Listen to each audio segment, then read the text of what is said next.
What's going on, guys? Welcome to another Doctor Who classic review. Today I'm going to be reviewing the 5th Doctor Peter Davison story, Earthshock. So this is a pretty big one. One of the most well-known and most well-respected 5th Doctor stories, and even of the 80s really. Earthshock is of course the 5th Doctor's one and only proper Cyberman story. From season 19, it was the second to last episode of season 19. Which was Peter Davison's first season as the 5th Doctor. So yeah, I was looking forward to watching this one again. I have seen this one before. This was literally, I just bought the DVD, so rewatching it. There'll be a lot of that over the next few weeks probably, because a lot of the DVDs I got over Christmas were ones that I'd seen before but just didn't have the DVDs of, so it's going to be a fairly recurring theme. But anyway, this is Earthshock by Eric Saywood. The mysterious disappearance of an archaeological team is merely the prelude to a deadlier threat for the Doctor and his companions. The Cybermen want to destroy Earth and will use any means at their disposal. The Doctor's ingenuity is stretched to its very limits as he battles to defeat the Cyber army at any cost. But even he does not realize just how high that cost will be. So, yeah, a pretty exciting little plot on the back of the DVD there. But anyway, let's get straight into it with the cast. So Peter Davison as the 5th Doctor is pretty good in this story. I mean, I will be honest, I don't think Peter Davison quite comes into his own completely until his final season, being season 21. He's still good throughout season 19 and 20, but I've not seen a lot. I've not seen all of his era yet. I've seen quite a bit of it actually, but I've not seen all of it. And you know, I do think that especially in season 21, that's where he really gets going. But he is very good in this. That's not to it's not to say that he's bad in this, because he's not bad at all. He is really good in this story. There's not really much else I can say. That he has a lot of pretty good moments.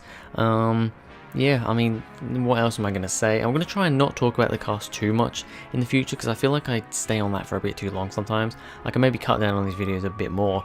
Then we've got Matthew Waterhouse as Adric. So, spoilers, there are always spoilers in these videos. Adric dies in this story, right at the end. And so that means that this is Matthew Waterhouse's final performance as Edric. And, you know, all things considered, I think Matthew Waterhouse actually does okay here. He's well known. I think one of the main reasons people don't like Edric is because Matthew Waterhouse is not a very good actor. He's just not very well acted. Maybe not given the best scripts either, but I think it's more down to the acting with this character. However, I think on the whole, you know, I haven't seen a whole bunch of Adric in Doctor Who yet. I've seen a decent amount, but not a bunch.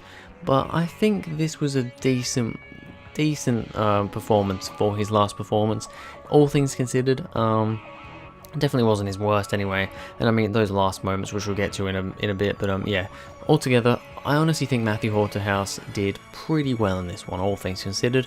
We've got Sarah Sutton as Nyssa, who is very good. I really do like Nyssa as a character.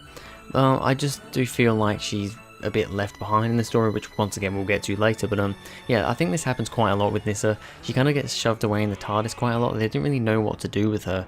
They had Adric and Tegan, and they didn't really know what to do with Nyssa. So yeah, she's good. She's a very good actress, Sarah Sutton, and you know, the stuff that she gets is decent, but she just sadly doesn't get a lot. And then Tegan, Jeanette Fielding is Tegan Javanka. Yeah, she's alright. Tegan's not my favourite companion. I don't know what it is about her. Well, it's that she's quite annoying sometimes, to be honest. I think that's the main reason why I don't like her, but I don't hate her. She's not my least favourite companion. She's just not my favourite, but altogether she gets some decent stuff here, and is okay. Alright, so let's get on to the good and the bad, starting off with the good. Adric wanting to go home, but the Doctor saying it's too dangerous. I thought those scenes at the start of the first part were very good, where, you know, Adric's like, I want to go home, you know, you're being a bit of an asshole, you're not letting me do what I want to do, and all this sort of stuff, and he wants to go home, but then the Doctor's like, well, you can't go home because we shouldn't be able to go into E-space. Basically, Adric comes from E-space, and it's like, it's kind of, from what I understand, it's a similar thing to, I haven't actually seen the E-space trilogy, so I don't know 100%, but from what was explained in this episode, it's kind of like a parallel world in the sense that you shouldn't be able to go there, but that one time they managed to go there.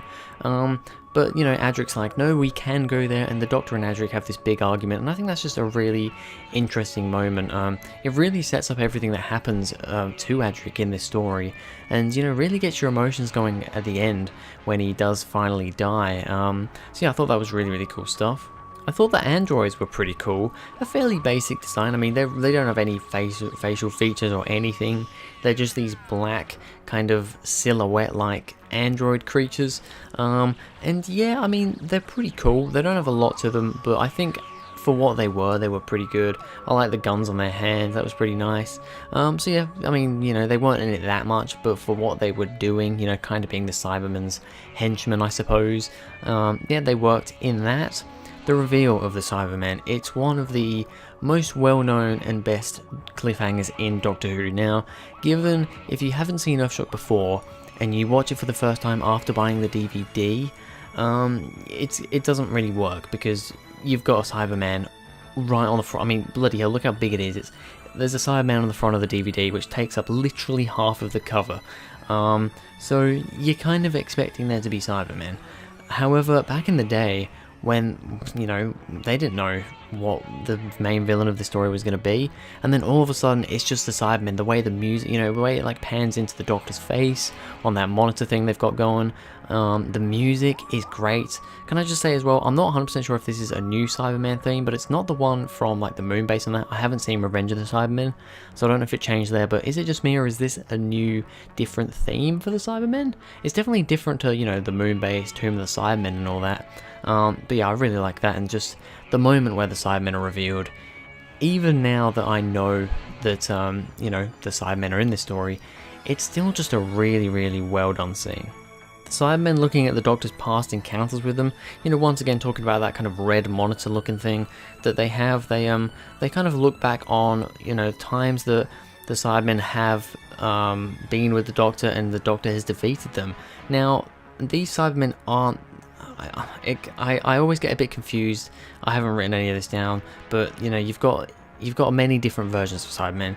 You've got the original Cybermen from the 10th planet, which are the Mondasian Cybermen from the planet Mondas.